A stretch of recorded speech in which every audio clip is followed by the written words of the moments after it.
šajā klipā tad mēs iemācīsimies kopā uzzīmēt māju. Mēs zinām, ka māju mēs, protams, zīmēt šādi, bet to mēs darām bērnu dārzā un 1., 2., 3. klasē. Šajā reizē mēs uzzīmēsim māju, izmantojot 2 punktu perspektīvas likumu. Pirmais, kas ir jādara, jānoval horizonts. Horizonts šajā gadījumā mums apzīmēs mūsu skata leņķi, kā mēs tātad skatāmies uz šo konkrēto ēku. 2 punktu perspektīva nozīmē, ka 2 punkti būs ļoti noteicošie. Tātad 2 punktu perspektīva, 2 punkti. Kur mēs atliekam punktus? Jo platāk atliekam punktus uz malām, jo jūsu ēka būs platāka. Jo jūsu punkti būs tuvāk centram, jo jūsu ēka būs, teiksim tā, vizuāli šaurāk izskatīsies. Mēs atliksim punktus salīdzinoši tālu.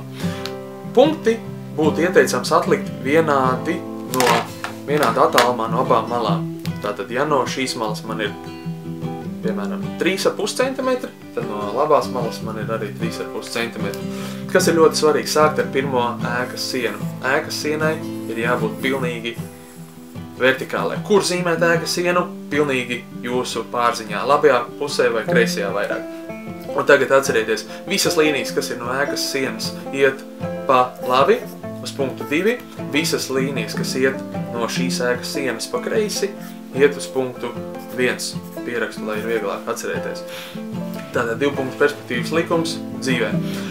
Zīmēsim ēkas apakšējo pamatu. Tātad uz punktu 2. Jums ir jāizdomā, tātad, cik gara vai plata būs jūsu māja. Es redziet velku, kustinot roku virzienā uz 2. Jūs redziet, līnija man iet cauri, bet es apstājos kaut kur šeit. Kā zināt, ka līnija precīzi iet uz punktu 2, uztaisiet raustītu līniju un sapratīsiet, ka jūs nekļūdieties. Mana māja būs tik plata. Šeit mājas garums tieši tas pats punkts 1. Nofiksēju līniju un uzzīmēju. Atrodu, ka mana ēka būs tik gara. Ja šī ēka ir vertikāla, loģiski, vertikālām ir jābūt arī pārējām ēkas sienām. Kā zināt, cik gara būs šī tālākā ēkas siena? No šīs garākās ēkas sienas mēs velkam līniju uz punktu 1. Tātad viss, kas kreisajā pusē, iet uz punktu 1. Un jūs redziet, viss iet uz punktu 1. Un labajā pusē, ja mēs gribam zināt, cik būs slīpa augšējā sienas malā, uz punktu 2. Pārējo pēc tam ar dzežguņu nodasīsim. Mēs esam uzzīmējuši sienu, iedomājieties, ka te ir rietumi un dienvidi. Tagad uzzīmēsim jumtu. Kā uzzīmēt ēkai jumtu? Kā zināt, kur tieši spicīti? Novelkam diagonāli no vienas sienas uz otru. Un diagonāļu krustpunkts ir šoreiz ļoti svarīgs. No diagonāļu krustpunkta velkam vertikālu līniju uz augšu. Un apstājamies tik augstu, cik mēs gribētu, lai ir mūsu jumts. No šī punkta mēs velkam slīpas līnijas tieši līdz ēkas stūrim, tātad vietai, kuru krustos jumts. Tieši tāpat ir uz otru pusi, tātad no viena punkta caur otru punktu, no viena punkta caur otru punktu. Kā zināt, cik tad slīps būs pats jumts? Atkal uz punktu 1, jo šis ir kreisajā pusē. Viss, kas iet kreisajā pusē, iet uz punktu 1.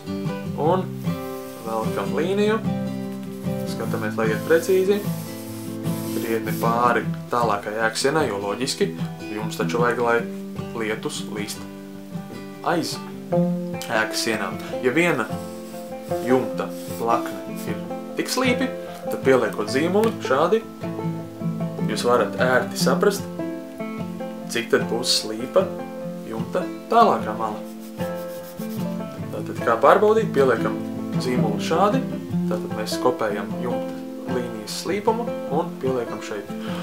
Mēs esam uzkonstruējuši jumtu, pavelkot malu, mēs uzvelkam viņu nedaudz garāku, jo jumts iet nedaudz tomēr pāri, un uzzīmēsim ļoti primitīvas durvis un vienu logu. Un tad jau mūsu māja būs gatava. Kā uzzīmēt durvis? nolēmjam labajā pusē vai kreisajā. Es zīmēšu kreisajā pusē. Ja durvju stendere būs šķība, šajā gadījumā jūs redzēt, tad durvis izskatīsies sagāzušās. Durvju stendere ir paralēla ēkas sienai, tātad vertikāla, un durvju vertikālā ailei ir jābūt arī vertikālai. Augšējā durvju mala atkal uz punktu 1, jo tātad viss atrodas kreisajā pusē. Mūsu orientējošais punkts ir 1. Kā es to daru? Atkal pārbaudu, vai viss iet uz punktu 1. Ja šī mala durvīm ir vertikāla, otra mala ir arī vertikāla. Un uzliekam atslēdziņu, lai neviens neiet ciemos. Un pēdējais uzzīmēsim logu šeit. Uzzīmēsim logu šeit, tātad, ja durvju aile ir vertikāla, tad arī logam loģiski jābūt taisni sienām. Ja siena ir vertikāla šeit, tad arī loga rāmim ir jābūt vertikālam. Apakšējā līnija iet uz punktu 2, jo šī te daļa ir labajā pusē. Augšējā līnija arī iet uz punktu 2. Ja šī līnija ir vertikāla, tad šī līnija ir arī vertikāla. Tas, ko mēs tagad esam uzzīmējuši, mēs esam uzzīmējuši māju ar logu un durvīm, izmantojot divpunkta perspektīvas pamata likumu.